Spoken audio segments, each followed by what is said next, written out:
Epione pain management and regenerative centre. ఇక మీ నొప్పులు శాశ్వతం కావు.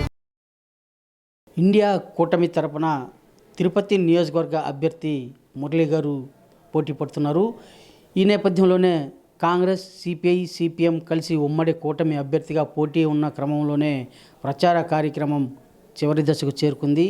ఈ ప్రచార కార్యక్రమంలో భాగంగా ఇవాళ తిరుపతి నియోజకవర్గంలో త్రిముఖ పోటీ జరుగుతున్న నేపథ్యంలో ఇండియా కూటమి అభ్యర్థితో మరిన్ని వివరాలు అడిగి తెలుసుకుందాం. సార్, ఇవాళ ఎలక్షన్ సంబంధించి ప్రచార కార్యక్రమం ఏ విధంగా జరుగుతుంది, ఎలా ఉంది? వాస్తవంగా తిరుపతి పట్టణంలో ధన రాజకీయాలు జరుగుతూ ఉన్నాయి. అది నేను ఒక పార్టీని చెప్పేసి అనడం లేదు. ఇవాళ వైసీపీ ప్రభుత్వం అయినా, టీడీపీ ప్రభుత్వం, జనసేన అయినా ధన రాజకీయాలు జరుగుతూ ఉన్నాయి. ప్రధానంగా ఇక్కడ పేరుకు 3 పార్టీలు అని చెప్తున్నాం, కానీ పోటీ చేస్తున్నది 2 పార్టీలే. ఎందుకు ఈ విషయం చెప్తున్నా అంటే, ఇట అభినయ్ రెడ్డి గారు వైఎస్ఆర్సీపీ నాయకుడు, శ్రీనివాస్ గారు వైఎస్ఆర్సీపీ నాయకుడు, ప్రజెంట్ ఎమ్మెల్యేగా ఉన్నాడు. ఆయన ఎమ్మెల్యేగా ఇప్పుడు పోటీ చేసుకుంటూ చిత్తూరు నుండి ఇంతవరకు రాజీనామా కూడా చేయాలి. ఆయన వైసీపీ ఎమ్మెల్యేగా ఉంటూ జనసేన తరఫున పోటీ చేస్తున్నాడు. ఇవాళ మన ఎంపీ అభ్యర్థి కూడా గూడూరు ఎమ్మెల్యేగా ఉండి ఆయన ఎంపీ అభ్యర్థిగా పోటీ చేస్తున్నాడు. అంటే వైసీపీ పార్టీకి, సిపిఐ పార్టీకి పోటీ అని చెప్పేసి మేము అనుకుంటా ఉన్నాం. ఇవాళ రాజీనామా కూడా చేయకుండా పార్టీలు మారి పోటీలు చేసేటువంటి పరిస్థితి వస్తూ ఉంది. ఇవాళ తిరుపతి పట్టణంలో మేము తిరుపతి అంతా కూడా అన్ని 50 డివిజన్లోనూ ప్రచారం చేశాం. తిరుపతి పట్టణ ప్రజలు ప్రభుత్వానికి వ్యతిరేకంగా అగ్రెస్గా ఉన్నారు. ప్రభుత్వ వ్యతిరేకత ఓటు విపరీతంగా పోలేటువంటి అవకాశాలు ఉన్నాయి. ఇవాళ పట్టణ ప్రాంతాల్లో అభివృద్ధి పూర్తిగా నోచుకొని పోయింది. అభివృద్ధి లేదు. పట్టణంలో, నగరంలో అనేకమైనటువంటి ప్రాంతాల్లో డ్రైనేజ్ సమస్య ఉంది, కాలువల సమస్య ఉన్నది, దోమల సమస్య ఉన్నది. చాలా ప్రాంతాల్లో నీటి సమస్య చెప్తా ఉన్నారు. కొన్ని ప్రాంతాల్లో ఇంటికి చెత్త వసూలు చేస్తూ ఉన్నామని చెప్పి చెప్తా ఉన్నారు. కరెంట్ ఛార్జీలు పెంచినామని చెప్తా ఉన్నారు. ఇంటి పన్ను పెంచినామని చెప్తున్నారు. తిరుపతి పట్టణ ప్రజలు మొత్తం కూడా చాలా అగ్రెస్గా ఉన్నారు. అదేదో స్లమ్ ఏరియాలోనే ఈ అవకాశం ఉందని లేదు. ప్రధాన కూడల్లో తిరుపతి పట్టణంలో ఆర్ఎస్ జంక్షన్ సందులో ఒకసారి ఏ ఎమ్మెల్యే అయినా, గెలిచినటువంటి ఎమ్మెల్యే అయినా, ఓడిపోయినటువంటి ఎమ్మెల్యేలైనా ఆ సందులో అవుతాడో పోండి. ఆర్ఎస్ పక్కన ఈ పక్క నుండి ఆ పక్క బంగారంగల్ వీధికి వెళ్తే ముక్కులు మూసుకొని పోయినా నడిచిపోయేటువంటి పరిస్థితి లేదు. కాబట్టి అవంతా అభివృద్ధి కనపడలేదా తిరుపతి పట్టణంలో ఉండేటువంటి అధికారులకు కానీ, ఏ రాజకీయ పార్టీలకు కానీ? ఇవాళ తిరుపతి పట్టణంలో ఔటర్ రింగ్ రోడ్డు మొత్తం కూడా వేసినామని చెప్పేసి ఒక పక్క ప్రకటన చేస్తూ ఉన్నారు. ఔటర్ రింగ్ రోడ్లకు మేము వ్యతిరేకం కాదు. స్మార్ట్ సిటీ నిధులు తిరుపతి పట్టణానికి అభివృద్ధి చేయమని చెప్పేసి స్మార్ట్ సిటీ నిధులు ఇచ్చింది. అనేక దేశవ్యాప్తంగా ఉన్నటువంటి స్మార్ట్ సిటీ నిధులు అభివృద్ధి కావాలని, స్మార్ట్ సిటీలో మొత్తం అభివృద్ధి చెందే పద్ధతిలో ఇక్కడికి వచ్చేటువంటి యాత్రికులు దాదాపు 70,000 నుండి 75,000 మంది రోజుకి ఇక్కడికి వస్తూ ఉన్నారు. రకరకాలైనటువంటి వ్యాధులతో కూడినటువంటి యాత్రికులు ఇక్కడికి వచ్చి ఇక్కడ తిరుపతి పట్టణ ప్రజలపైన మోపేసిపోతున్నారు. నేను యాత్రికులు రావడంలో తప్పని చెప్పడం లేదు, కానీ వాళ్ళు వచ్చినటువంటి యాత్రికులకు సరైనటువంటి సౌకర్యం ఏర్పాటు చేయాల్సింది రాజకీయ నాయకులది, ప్రభుత్వంలో ఉన్నటువంటి అధికారులది. 70,000 మంది వస్తే కనీసం పార్కింగ్ లేదు. ఎక్కడ పార్కింగ్ పెట్టుకోవాలో వాళ్ళకి కలిసి ఫుడ్ కోర్టు లేదు.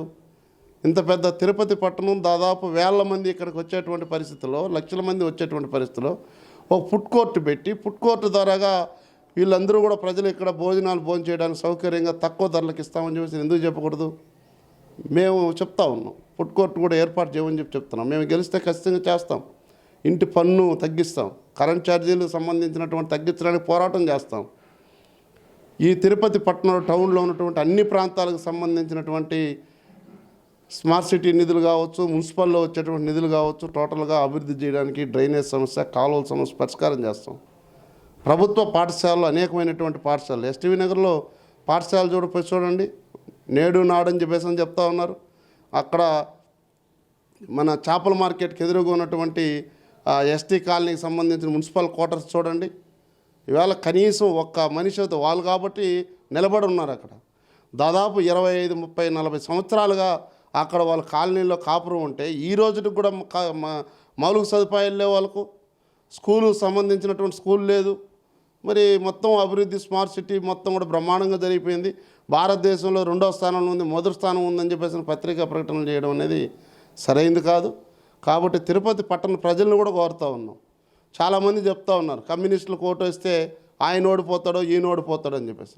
మరి ఇన్ని రోజులు గెలిచినటువంటి ఎమ్మెల్యేలు దాదాపుగా మీరందరూ కూడా ఆ ఎమ్మెల్యేని గెలిపించారు, వెంకటరమణ గారిని గెలిపించారు, సుగుణమ్మని గెలిపించారు, చంద్రబాబు కృష్ణమూర్తి గారిని గెలిపించారు, కరుణాకర్ రెడ్డి గారిని గెలిపించారు. పట్టణం ఏమన్నా మారిపోయిందా? కాబట్టి ఎవరో గెలిచేది ఒకరే గెలుస్తారు. కాబట్టి కమ్యూనిస్టులకు అవకాశం ఇవ్వమని చెప్పేసి అని మేము తిరుపతి పట్టణం అంతా కూడా స్వచ్ఛందంగా తిరుగుతూ ఉన్నాం. ప్రజల నుండి స్వచ్ఛందంగా మాకు అపూర్వమైనటువంటి స్పందన ఉంది. మమ్మల్ని ఎక్కడికి పోయినా స్వాగతిస్తూ ఉన్నారు. తిరుపతి పట్టణ ప్రజలు కూడా ఇవాళ ఓటుకు నోటు అమ్ముకోవద్దండి. డబ్బులు మీరు విచ్చలవిడిగా రోడ్ల మీదకి వచ్చి పంచుతూ ఉన్నారు. ఆశ్చర్య విషయం ఏంటంటే నిన్న తిరుమలకి వెళితే నిన్న సాయంత్రం మేము 5 నుండి 9:30 దాకా చేస్తే ప్రజలు మొత్తం కూడా వీధిన మొత్తం గోతాల సంచుల్లో డబ్బులు పంచుకుంటూ ఉన్నారు. కమ్యూనిస్టులు మాత్రం ప్రచారం చేస్తే సీసీ కెమెరాలో తీసుకొని ఈరోజు 10 జెండాలు పెట్టినావు, అమ్మిలు పోసినావు అని చెప్తున్నారు ఈ ఆర్ఓ ఎన్నికల అధికారులకు సంబంధించి. మరి కొండపైన డబ్బులు పంచుతామంటే టీటీడీ అక్కడ దేవస్థానంలో బాలాజీ నగర్లో డబ్బులు పంచుతుంటే ఏం చేస్తుంది ఎన్నికల అధికారులు?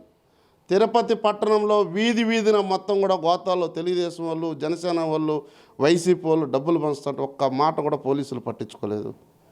కాబట్టి రేపు జరగబోయేటువంటి ఎన్నికల్లో కూడా గతంలో అనుభవాలను గుర్తుపెట్టుకొని గతంలో జరిగినటువంటి అనుభవాల్ని గమనంలో పెట్టుకొని అధికారులు భారీ ఎత్తున పోలీసు బందోబస్తు పెట్టాలి. భారీ ఎత్తున సక్రమైన పద్ధతిలో ఆ రకమైనటువంటి అల్లర్లు చేసే వాళ్ళు ముందస్తు పాటు అరెస్ట్ చేసే పద్ధతిలో వాళ్ళని చూడాలని చెప్పేసి అని మేము CPI, CPM, Congress, Aam Aadmi party, VCK party అభ్యర్థిగా ఈ ఎన్నికల అధికారులని కలెక్టర్ గారిని కోరుతా ఉన్నాం. ఇవాళ మీరు కూటమి అంటే ఇండియా కూటమిలో సిపిఐ, సిపిఎం అలాగే వాళ్ళు కలిసి రావడం లేదు, మీకు సపోర్ట్ చేయడం లేదు, మీరు ఒంటరిగా తిరుగుతున్నారు అనే భావన సర్వత్రా విమర్శలు చోటు చేసుకుంటారు. దీన్ని ఎలా భావించాలి? ఈరోజు సిపిఐ, సిపిఎం, ఇండియా కూటమి, Aam Aadmi party, VCK party 5 పార్టీలు కూడా ఇండియా కూటమిగా ఏర్పాటు చేసింది. అంటే తిరుపతిలో మీకు సపోర్ట్ చేయడం లేదనేది కాంగ్రెస్ కానీ సిపిఎం కానీ? తిరుపతిలో కాంగ్రెస్ పార్టీ సపోర్ట్ చేయలేదన్నమాట ఉత్తమాట. మంగటి గోపాలరెడ్డి కాంగ్రెసే, సిద్ధయ్య కాంగ్రెసే, చాలామంది కాంగ్రెస్ నాయకులు మా దగ్గర తిరుగుతూ ఉన్నారు. చింతామోహన్ గారు ఆయన వ్యక్తిగతమైనటువంటి అభిప్రాయంగా తిరుపతిలో సిపిఐకి సీట్ ఇవ్వకూడదని చెప్పేసి అని ఆయన గట్టిగా ప్రయత్నం చేయడంతో ఆయన విఫలమైనాడు. కాబట్టి ఈవేళ మాకు సహకరించడం లేదు. వాస్తవం చింతామోహన్ గారు సహకరించకపోవడం. ఇది ఇండియా కూటమి చింతామోహన్తో ఏర్పడినటువంటి ఎంపీ చింతామోహన్ గారు మంత్రిగా పనిచేశాడు, ఎంపీగా పనిచేశాడు. ఏదో ఒక పార్టీ కలిసి రాలేదు కాబట్టి ఇండియా కూటమి వాళ్ళ కోసం ఏర్పడినటువంటి ఇండియా కూటమి కాదు ఇది.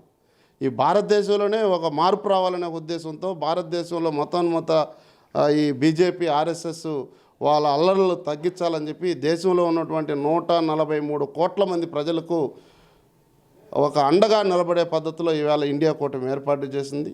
కొంత కాంగ్రెస్తో విభేదాలు ఉన్నటువంటి కేరళలో మేము కలిసి పనిచేస్తా ఉన్నాం, త్రిపురలో కలిసి పనిచేస్తా ఉన్నాం. అక్కడ మాకు కాంగ్రెస్కే పోటీ ఉంది. కాకపోతే ఈ భారతదేశానికి ఉన్నటువంటి ప్రజలకు ప్రత్యామ్నాయం ఈవేళ కాంగ్రెస్ కాబట్టి కాంగ్రెస్లో ఇండియా కూటమి అందరూ కూడా కలిసి పనిచేసాం. తిరుపతి పట్టణంలో ఉన్నటువంటి కాంగ్రెస్ శ్రేణులు కూడా ఆలోచించి ఈవేళ ఇండియా కూటమి అభ్యర్థిగా ఉన్నటువంటి సిపిఐ అభ్యర్థి కంకి కొడవలి సీరియల్ నెంబర్ 10గా ఈ సిపిఎం కానీ, సిపిఐ కానీ, లేకపోతే ఉన్నటువంటి కాంగ్రెస్ కూటమి కానీ, ఆమ్ ఆద్మీ పార్టీ శ్రేణులు అందరూ కూడా ఇండియా కూటమి అభ్యర్థి మురళి కంకి కొడవలి సీరియల్ నెంబర్ 10 పైన ఓటేయండి. అదేవిధంగా చింతామోహన్ గారు కాంగ్రెస్ పార్టీ తరపున నిలబడగా హస్తం గుర్తుకు ఎంపీకి వేయాలని చెప్పేసి తిరుపతి పట్టణ ఓటర్స్ని కోరుతా ఉన్నాం. ప్రజలకు రక్షణ Congress, CPI, CPM, Aam Aadmi party, India కూటమి తప్ప వేరే పార్టీ లేవని చెప్పేసి ఈ సందర్భంగా చెప్తా ఉన్నాం.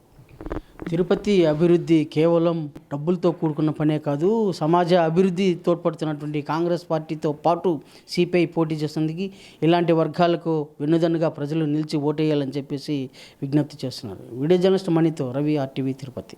మరిన్ని వీడియోస్ కోసం ఛానల్ ని సబ్స్క్రైబ్ చేయండి. లేటెస్ట్ అప్డేట్స్ కోసం వాట్సాప్ ఛానల్ ని ఫాలో చేయండి. అండ్ లింక్ డిస్క్రిప్షన్ లో ఉంది.